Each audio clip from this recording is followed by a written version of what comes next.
Ada hal yang membedakan antara program bank sampah ini dengan maaf ya mungkin kayak lapak atau apa, walaupun dilihat sekilas hampir mirip, yaitu mengumpulkan sampah-sampah yang punya nilai ekonomi.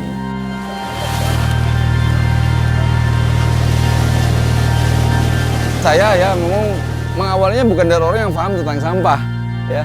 Karena kalau istilahnya sampah di sekolahnya nggak sih orang untuk mengerti jenis tentang misalkan ada gelas B, gelas A, emberan lunak, itu nggak ada sekolahnya.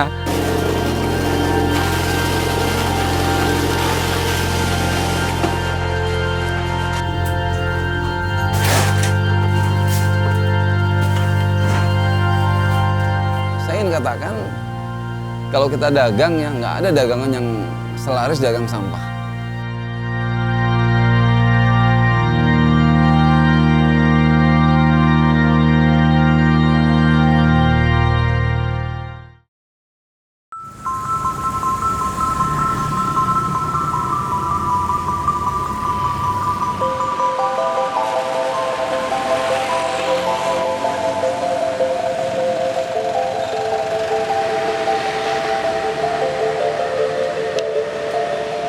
Assalamualaikum warahmatullahi wabarakatuh. Nama saya Hermansyah. Saya sebagai penggerak juga owner dari Bank Sampah Induk Rumah Harum yang saya mulai sejak Juni 2013.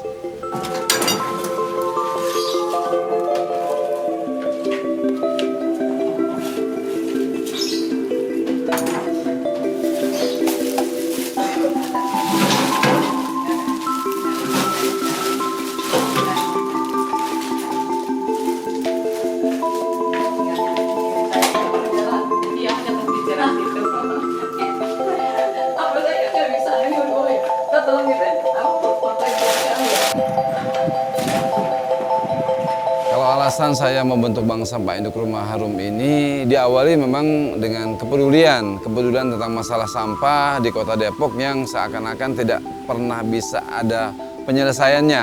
Nah, dari sebab itu ketika saya memahami tentang konsep bank sampah ini, saya melihat insya Allah dengan kepedulian dan membuat atau membangun bank sampah ini sebanyak-banyaknya, mudah-mudahan bisa menjadi bagian dari solusi terhadap masalah sampah di Kota Depok.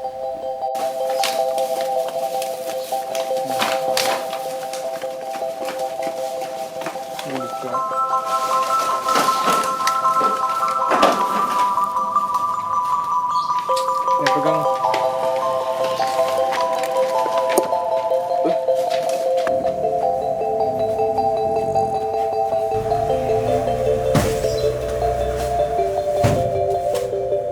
Kalau mulai dari perjalanannya di 2013 itu kita mengawalinya dengan sekitar ya dari mulai satu titik bank sampah unit yang anggotanya atau nasabahnya sekitar 20-30 orang selama kurang lebih 3-6 bulan berikutnya kita bisa menemukan hampir 30 titik bank sampah unit ya, terus tumbuh sampai di akhir 2017 itu hampir 300 titik bank sampah unit yang bermitra dengan Bank Sampah Induk Rumah Harum. Ya itu kalau di total berapa banyak nasabahnya, kalau rata-rata satu unit 30 dikali sekitar 300 unit ya sekitar 9.000 warga atau 9.000 nasabah bank sampah yang bermitra dengan kami.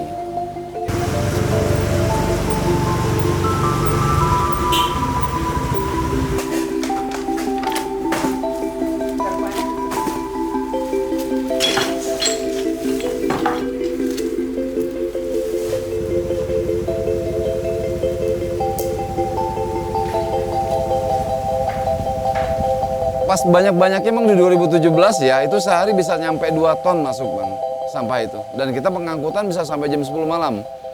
Nah, itu seperti itu. Hampir 10 mobil lah ya setiap masuk itu.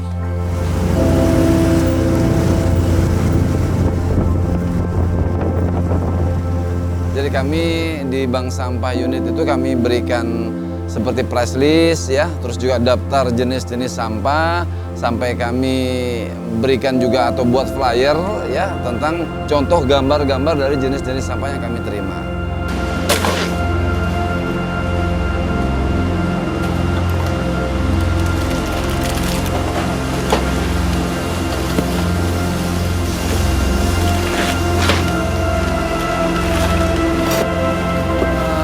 Kebetulan saya punya latar belakang di lembaga kemanusiaan ya. Jadi saya sempat bertugas dinas di Aceh waktu itu bersama lembaga bantuan dari luar selama 3 tahun. Nah, kembalinya saya ke Depok, saya melihat permasalahan sampah yang ada di kota Depok. Nah, saat itu saya bertemu kawan yang dari kawan itulah saya mendapat informasi tentang adanya program bank sampah. Nah, setelah saya telusuri lebih dalam lagi, ternyata ini sangat-sangat cocok untuk membantu Kota Depok dalam menangani permasalahan sampah.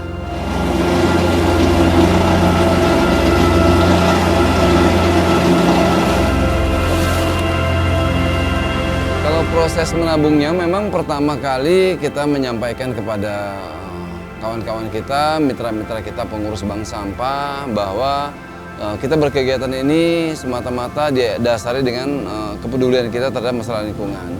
Andai pun dari sana akhirnya ada sebuah bonus lah istilah kami ya, tabungan, maka itu insya Allah akan didapatkan juga. Mekanismenya seperti apa? Ya biasa saja, jadi warga menabung sampah di unit, ya terus dari unit nanti kami ambil, nah kami bayar ke unit. Dari Bank Sampah Induk bayar ke unit, nanti nasabah yang akan mengambil tabungannya di Bank Sampah unit. Walaupun ada juga perorangan yang nabung ke Bank Sampah Induk langsung.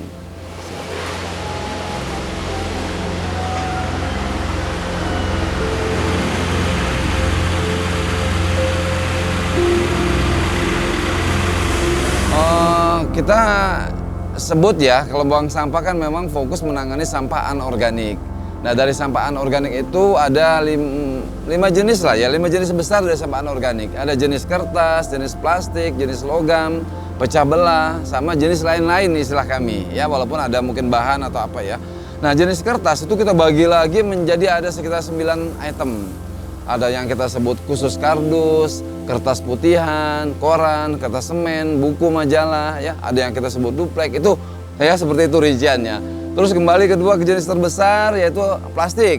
Mulai dari benda yang kita sebut gelas bekas air mineral, ya, botol bekas air mineral, sampai bekas-bekas dari rumah tangga, sampai sendal sepatu yang tidak terpakai pun bisa diterima di bank sampah. Itu masuk kategori jenis plastik atau jenis karet. Yang berikutnya jenis logam. Logam itu mulai dari kaleng, paku, ya, kawat-kawat, besi-besi rongsok, ya. Nah itu kita terima. Sampai di jenis pecah belah. Nah pecah belah ini beling, ya, botol beling, piring-piring atau gelas-gelas yang pecah itu pun kami terima dan kami hargai kepada nasabah-nasabah bank sampah. Seperti itu.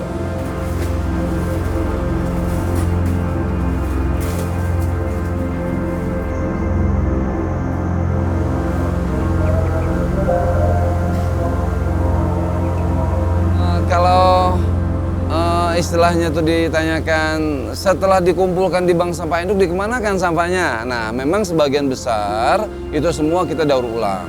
Yang kertas kita masuk ke pabrik kertas ya, dibuat bubur kertas dijadikan bahan baku lagi. Terus yang plastik juga sebagian besar di recycle ya, termasuk juga logam begitu masuk ke peleburan, kaca juga begitu. Tapi ada beberapa item terutama yang jenis plastik yang memang kita dorong itu untuk menjadi sebuah kreasi. Kalau istilah kami dengan kawan-kawan itu di-upcycle ya. Jadi diubah menjadi produk. Ya, produk kesenian, produk keterampilan yang itu dilakukan di rumah kreasi Bank Sampah Induk Rumah Harum. Jadi ada produk-produknya.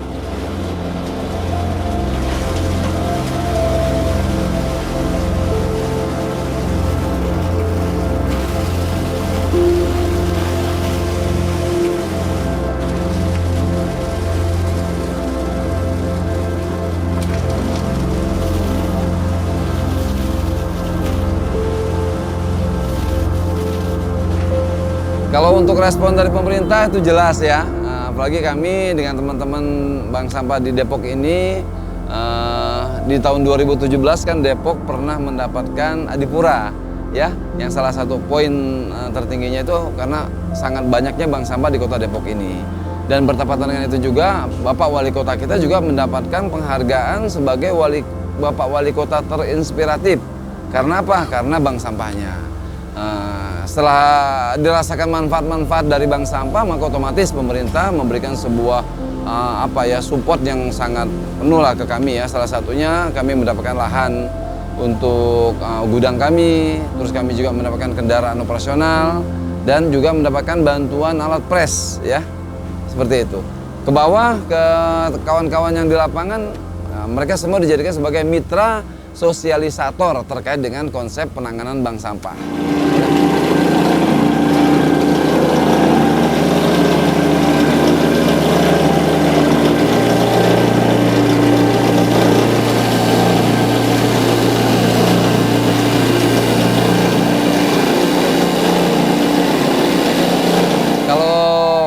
Kesulitannya pastilah ya, karena saya ya memang mengawalnya bukan dari orang yang paham tentang sampah ya. Karena kalau istilahnya sampah ada sekolahnya nggak sih orang untuk mengerti jenis tentang misalkan ada gelas B, gelas A, emberan lunak, itu nggak ada sekolahnya. Jadi kami memulai dengan tidak tahu itu. Yang kami tahu cuma satu, bahwa barang-barang ini atau sampah-sampah ini punya nilai jual. Ya, jadi ketika ini kita kumpulkan, terus kita cari orang yang paham, ya, kita belajar, ya, dengan orang yang paham itu, ya, sekarang alhamdulillah sudah paham, sudah ngerti. Dulu 6 bulan pertama kami nggak bisa jual, cuma bisa mengumpulkan, menjual nggak bisa karena nggak tahu, yang nggak tahu kemana kami jual, nanya juga nggak dikasih tahu, ya, gitu.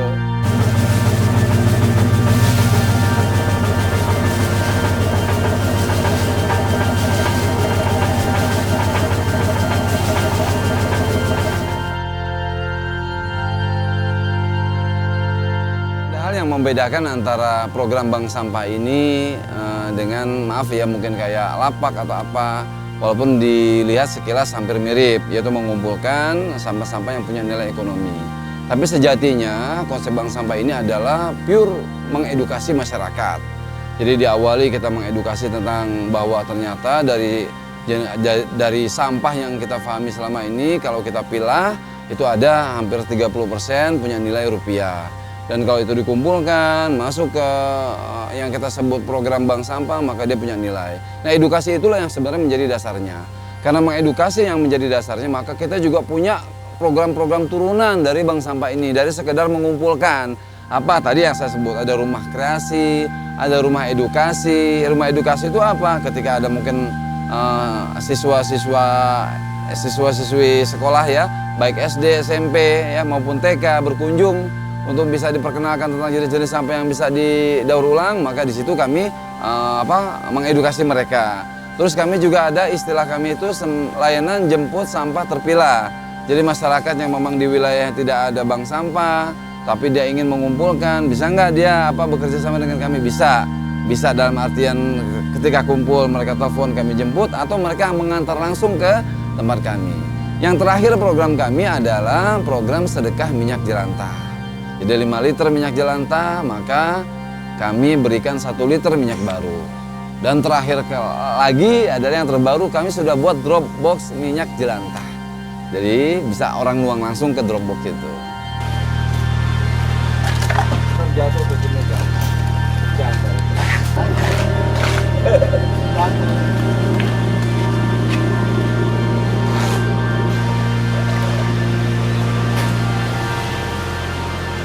Pemanfaatan minyak jelantah memang kita ada 2. Ada yang kalau kebutuhan utamanya memang kita untuk pembuatan biodiesel. Jadi kebetulan kami bekerja sama dengan perusahaan yang legal, yang dia salah satunya sebagai pembuat dan pengekspor, ya. Jadi diekspor minyak jelantah ini untuk dibuat menjadi biodiesel.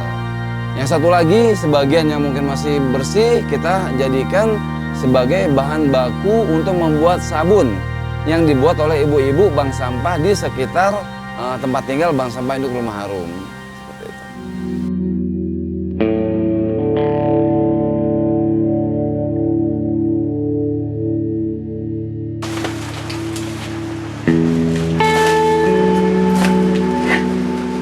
Kita bisa bikin tas, bisa bikin tikar, bisa bikin sejadah, dompet, ya, terus juga bungkus tempat tisu dan sejenisnya, ya. Tas-tas yang sekarang digaungkan kan ada istilahnya itu udah nggak lagi menggunakan kantong plastik nih ya, pakai kantong daur ulang. Nah itu bisa sebenarnya menggunakan hasil keterampilan yang dibuat oleh kawan-kawan di rumah kreasi Bank Sampah Induk Rumah Harum. Nah terus apalagi jenisnya selain tas dan yang sejenisnya, kita juga bikin ekobrik. Ekobrik itu beberapa jenis plastik yang memang sudah tidak, kalau istilah kami kalau didaur ulang membutuhkan jumlah yang banyak, maka untuk mengatasinya maka dia untuk kita isi di botol-botol air mineral untuk dijadikan ekobrik. Yang kertas juga ada keterampilannya, kertas buat hiasan dinding ya, nah, itu juga ada seperti itu. Kalau yang logam selama ini memang karena nilainya juga cukup bagus ya, dijual begitu ya, jadi kurang tertantang sebenarnya untuk logam. Tapi kedepannya tidak terkemungkinan semua jenis sampah yang terkumpul di Bank Sampah Induk Rumah Harum kami akan lakukan pembuatan upcycle ya, kreasi-kreasi yang ada seperti itu.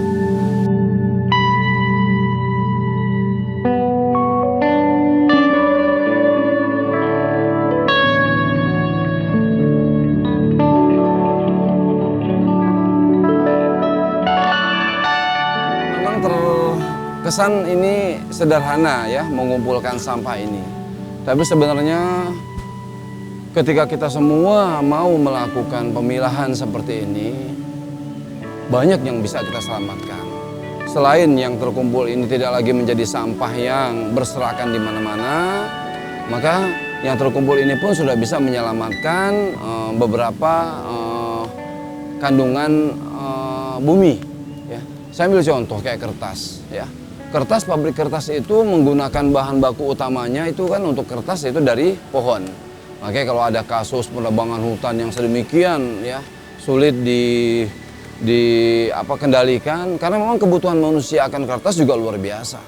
Tapi sebenarnya itu bisa diantisipasi dengan apa? Dengan kita kumpulkan sampah-sampah kita, sampah-sampah kertas kita serahkan ke tempat yang memang akan didaur ulang, maka itu bisa menjadi bubur kertas dan akan menjadi bahan baku pabrik kertas untuk mencetak kertas baru.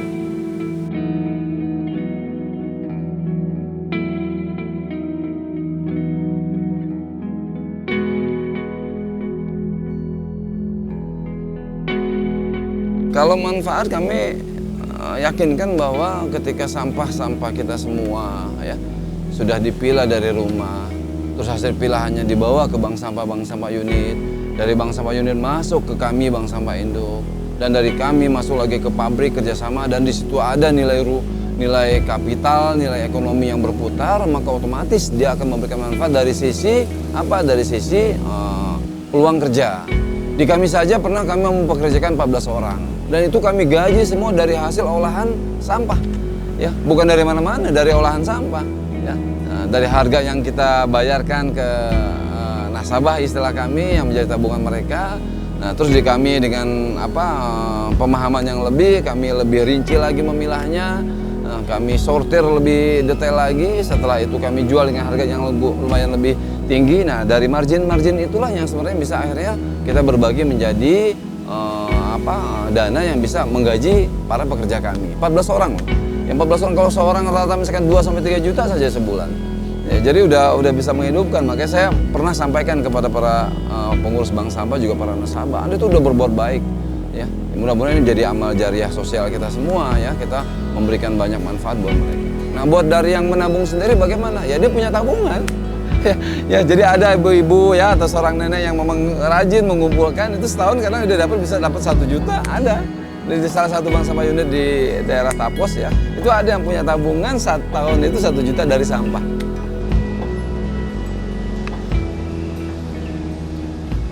Ayo kita mulai memilah dari rumah, sampah kita, tanggung jawab kita. Kita jaga bumi, insya Allah bumi juga akan menjaga kita. Terima kasih.